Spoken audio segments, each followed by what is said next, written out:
maison, elle est au bord de la Nationale 10. Hein. Elle est... Au bord de la Nationale 10. Oui, elle est dessus même.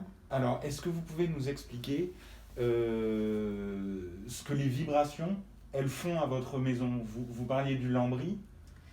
Oui, alors les vibrations, la première chose dont je me suis rendu compte, c'est que par moment je n'avais pas de lumière et plutôt que de changer les ampoules, je me suis rendu compte qu'il suffisait de les revisser parce que les vibrations font qu'elles se dévissent. Et puis les vibrations font glisser les tuiles de la toiture, donc j'ai des gouttières beaucoup dans les chambres en haut. Et ça fait tomber le lambris qu'il y a le long du toit, en dessous du toit. Ce qui est très étonnant, c'est qu'on sent les vibrations des camions quand on est couché.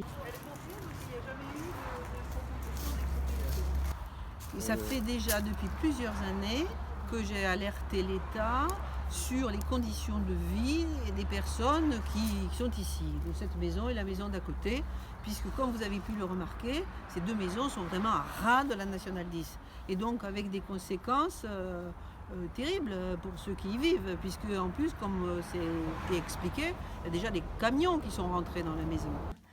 C'est là que le camion a traversé le mur. Et là, on voit, en fait, c'est au niveau du renfoncement. Automatiquement, ça fait bouger tout le reste, quoi. Ça fait bouger le mur. Hein.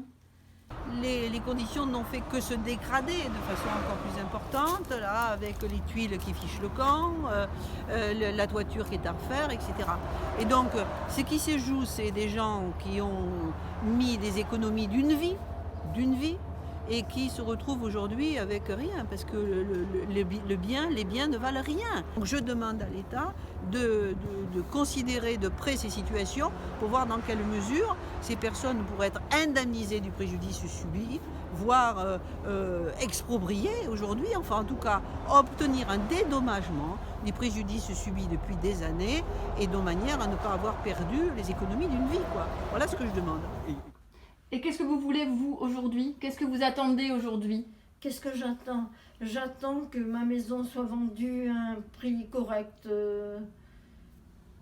à n'importe qui veut l'acheter pour que je puisse finir ma vie plus sereinement qu'avec toutes les contraintes qu'elle m'apporte aujourd'hui que je suis âgée, quoi.